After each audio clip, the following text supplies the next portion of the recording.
আসসালামু আলাইকুম। ফোরেস রাজিয়া চ্যানেলের পক্ষ থেকে সবাইকে স্বাগতম। আজ আমি খুব সহজে বানিয়ে দেখাবো রসগোল্লা। এখানে আমার আধা কেজি পরিমাণ দুধ আছে, আমি জাল দিয়ে ঘন করে নিয়েছি। এবার আমি দুধটা নামিয়ে রাখবো, ঠান্ডা হয়ে গেলে আরও ঘন হয়ে যাবে। আমার দুধটা ঠান্ডা হয়ে গেছে।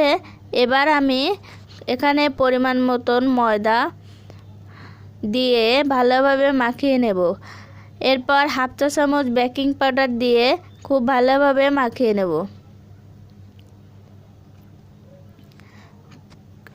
ময়দা আর বেকিং পাউডার দিয়ে খুব ভালোভাবে মাখিয়ে নেবেন। আমার খুব ভালোভাবে মাখানো হয়ে গেছে।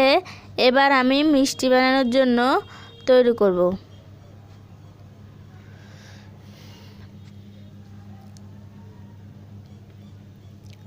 মিষ্টিটা খুব ভালোভাবে গোল করবেন, না হয়তো ফেটে যাবে। আমার মিষ্টিগুলো রেডি হয়ে গেছে। এবার আমি চিনির শিরা তৈরি করব।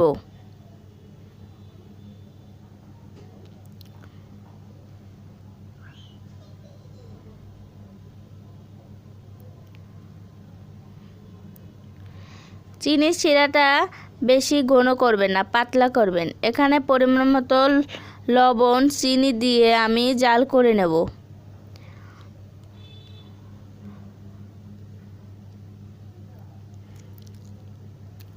এবার দু একটা বলক আসার পরে এর ভিতর আমি মিষ্টিটা দিয়ে দেব। মিষ্টিটা দিয়ে 10 মিনিটের জন্য ঢেকে রাখবো।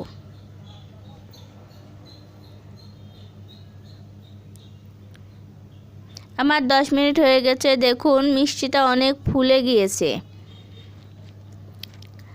আপনারা চাইলে বাসায় এভাবে ছানা কাটার ঝামেলা ছাড়াই বানিয়ে নিতে পারেন। মিষ্টিটা আমার হয়ে গেছে, আমি চুলাটা অফ করে দিয়েছি। এবার আমি আপনাদেরকে একটু কেটে দেখাবো ভিতরটা কেমন হয়েছে।